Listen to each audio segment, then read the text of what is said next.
안녕하세요, 개차 김민경입니다. 오늘은 기아에서 새로 출시한 신형 소렌토 얘기를 해보려고 합니다. 신형 소렌토에 붙은 부제 뭐예요? 뉴 라이프 플랫폼, 새로운 생명의 플랫폼이 되겠습니다. 어떤 내용 담고 있는지 바로 지금 알아볼게요. 신차 살 땐 개차, 실거래가.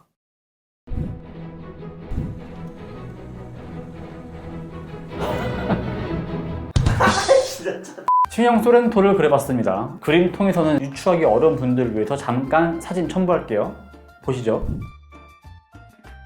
2020년식 현행 소렌토가 아니라 이제 완전히 바뀐 기아차 SUV 패밀리룩을 그대로 담고 있는 소렌토 나왔어요. 자, 사전 계약 받기 시작한 2월 20일 뭐예요? 공교롭게도 여기다가 공을 3개 붙인 2만 건의 사전 계약 건수를 돌파했다고 합니다. 생김새를 봐서는 지금 이 그림 가지고는 그렇게 유추가 안 되겠지만 작은 텔루라이드 혹은 덩치 큰 셀토스 같은 느낌을 주고 있어요. 기아차의 대중소 사이즈 중에서 이제 중자에 해당하는 모델 되겠습니다. 제가 3년 전에 신차 구매를 고민할 때 물망에 올랐던 현행 소렌토가 사실 생김새는 나쁘지 않았었는데 너무 육중해 보이는 그 모양 때문에 후보 리스트에 제외했었는데, 지금 이 모델이 3년 앞서 먼저 나왔다면은 이 모델로의 이동도 굉장히 진지하게 고민해 봤을 법해요. 그렇다면 기존 구성에서 어떻게 달라지는지 한번 볼까요? 크기가 커졌습니다. 그래서 길이의 경우 10mm, 너비도 10mm, 높이도 10mm가 높아지고 실내 거주성, 실내 공간이라고 하죠. 이 앞차축과 이 뒷바퀴 축의 거리 무려 35mm가 늘어났습니다. 중형 SUV이지만 실제로는 준대형이라고 불려도 손색이 없겠다라는 어떤 그러한 변화를 보여주고 있죠.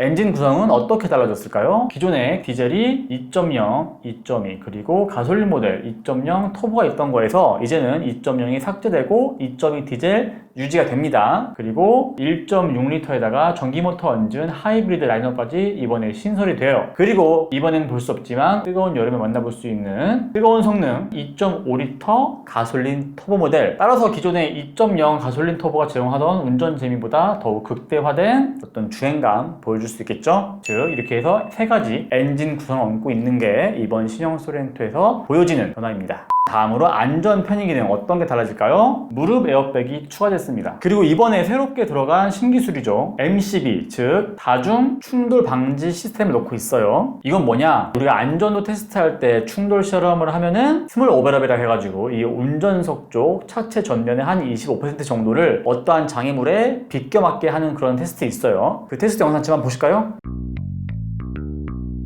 자, 이러한 경우, 비껴 맞았을 경우에 어떤 차들은 자동으로 제동에 걸리지 않고 또 2차 사고를 야기할 수 있을 만한 위험한 상황이 마련되기도 하는데, 이 신형 소렌토의 경우는 운전자가 브레이킹을 하지 않더라도 알아서 제동을 해줌으로써 2차 사고를 미연에 방지하겠다 이겁니다. 여기에 더해 후방 주차 충돌 방지 시스템도 넣었어요. 후진을 하려고 하는데 여기에 이제 타이어 높이만한 꼬마애가 놀고 있다고 생각해봐요. 뒤로 가는데 제동을 걸지 않으면 끔찍한 상황이 벌어지겠죠? 그러한 상황을 막기 위해서 직후면에 어떠한 장애물이 있다? 그럼 멈춰준다 이겁니다. 그러면은 안전사고 등에서 우리가 효과를 볼 수 있는 거죠. 여기에 더해서 후측방 모니터가 생깁니다. 이 사이드미러 하단에 달린 카메라가 좌측 혹은 이제 우측에서 접근해 오는 옆차로에 차량이 있는지 없는지를 보여줍니다. 계기판 통해서. 그리고 신개념 결제 시스템 기아페이가 추가되죠. 이는 주유소나 주차장과 제휴 협약을 통해서 자동으로 결제를 해주는, 뭐 예를 들면은 하이패스 같은 거겠죠. 우리가 굳이 톨게이트에서 수납원에게 현금을 혹은 전자카드를 건네지 않고서도 빠르게 결제를 진행할 수 있는 그러한 시스템, 그런 것을 주유소라든지 주차장에서도 만나볼 수 있다 이겁니다. 여기에 더해서 원격 주차, 요즘 많이들 하시죠. 원격 주차 보조 기능이 지원됩니다. 그런데 이 원격 주차 스마트 보조 시스템이 하이브리드 모델에는 들어가지 않는다는 점을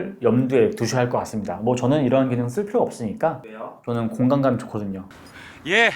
그럼 다음으로 외관 어떤 변화가 있는지 살펴보겠습니다. 일단 후면에 눈여겨볼 만한 변화가 있는데 뭔지 볼까요? 사진 한번 띄워주시죠. 방금 수초간 보여드린 이 신형 소렌토의 후면에서 어떤 특이한 점 발견 못하셨나요? 그럼 제가 한번 1초 동안 더 보여드리겠습니다.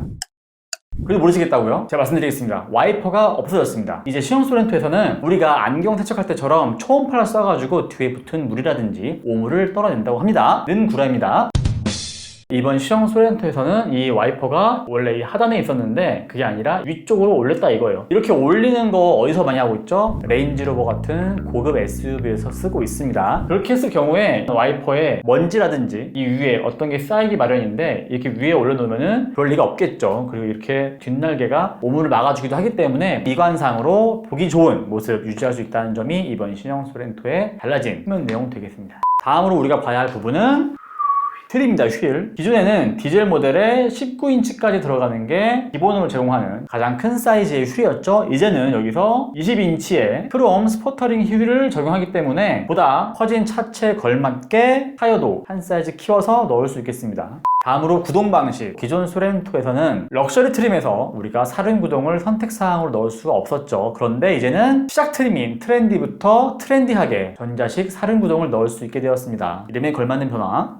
중형을 넘어 준대형을 바라보는 이러한 SUV, 단순히 5명만 탈 수 있게끔 하는 건 없죠. 기존에 5인승과 7인승에서 고를 수 있었는데 이제는 뭐예요? 여기다가 6인승 모델이 꼽사리를 끼게 되었습니다. 그래서 5인승은 우리가 알고 있듯이 2 플러스 3, 6인승의 경우는 2 플러스 2예요. 7인승은 2, 3, 2 구조를 보여주고 있습니다. 6인승, 7인승 모델의 경우는 2열에 스마트 워크인 시트 기능을 넣어서 3열에 탑승하고자 하는 사람이 2열 한가운데로 지나든 아니면은 시트를 제끼고 타든 여러 방향에서 탑승을 용이하게 해줍니다. 다음으로 실내에서 어떤 변화를 보여주고 있는지 볼게요. 눈에 두드러진 변화는 바로 전체적인 디자인 변화도 있는 가운데 변속 레버가 바뀝니다. 기존에 기어 노브 형태의 변속 레버가 들어왔다면 이제는 다이얼 방식의 변속 레버를 넣고 있어요. 대신 디젤 모델의 경우는 트렌디 모델에서는 만나볼 수 없고 프레스티지 트림 역시 옵션으로 추가해야만 이러한 다이얼 방식의 변속 레버를 우리가 사용할 수 있겠습니다. 그렇다면 이러한 변화 내용 가운데 우리가 실질적으로 체감할 수 있는 변화 어떤 게 있을까요?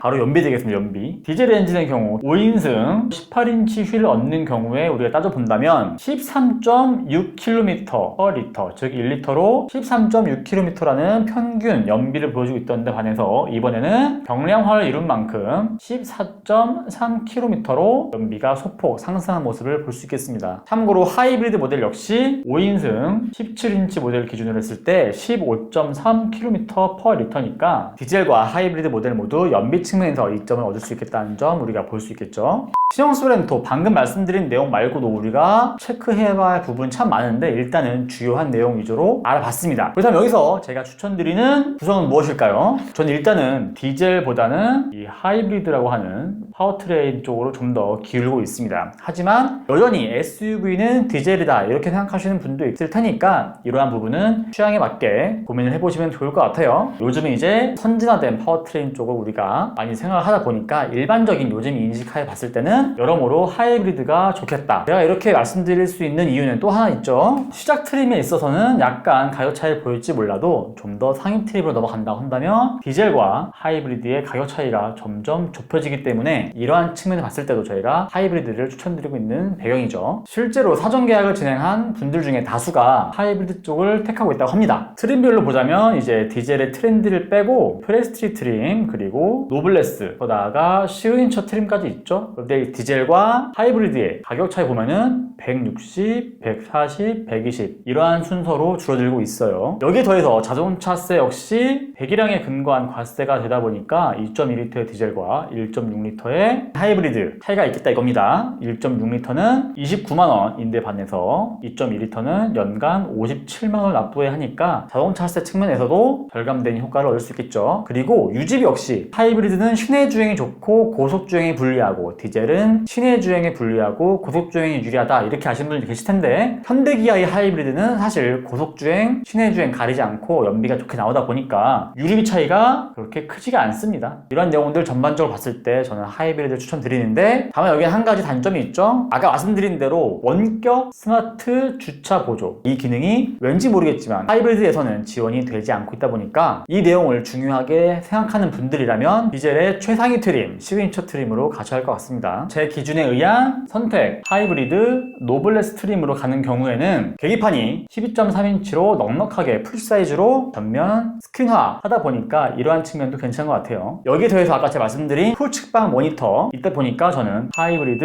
노블레스 트림에 끌린다는 점을 다시 한 번 더 말씀드릴 수 있겠습니다. 지금 저희가 촬영하고 있는 이 시점 2월 21일 오후 5시인데 바로 1시간 앞선 16시에 신형 소렌토 하이브리드 모델에 대한 사전 계약을 중단한다는 안내가 기아차 홈페이지 통해서 나타났습니다. 그 이유는 정부의 에너지 소비 효율 기준을 충족하지 못해서 친환경차 세제 혜택 대상에 포함되지 못했기 때문이라고 하는데, 소렌토 하이브리드 모델에 대한 계약 재개 시점은 나중에 공지를 한다고 해요. 이 내용도 있으면 저희가 바로 알려드리겠습니다. 그럼 이제 당분간 디젤 모델만 계약을 넣을 수 있다는 건데 한번 앱에서 확인해 볼까요? 신형 소렌토는 지금 사전 예약 받고 있다 보니까 현행 소렌토에서 한번 견적 내보겠습니다. 그래서 견적 계산기 보면은 보통 차 살 때 목돈이 없으니까 할부 프로그램 많이 이용하시잖아요. 금리가 최대 3.3%에서 최대 4.3%. 그런데 이게 뭐예요? 카드 할부. 저도 최근에 알게 된 건데, 카드 할부는 중도 상환 수수료가 없고 대출 아닌 카드 할부로 잡히다 보니까 다른 대출권 예정되어 있거나 이용 중인 분들이라면 쓰기 좋겠죠. 아까 보신 금리보다 더 저렴한 3.1% 금리에서 할부를 진행할 수 있다 보니까 신차 구매 시 활용해 보시면 좋겠죠. 지금까지 멋스럽게 변한 신형 소렌토의 옵션 그리고 변동 내용, 구매 팁까지 한번 얹어서 전달드려봤습니다. 가격은 현재 사전 계약 진행 중인 이 상황에서 알려진 가격보다는 정식 출시 이후에 확정된 가격을 따로 앱을 통해서나 영상 통해서 알려드릴 수 있도록 하겠습니다. 저희 개차 유튜브 채널 구독과 좋아요, 알림 설정 해주시면 감사하겠습니다. 지금까지 개차 김민겸이었습니다.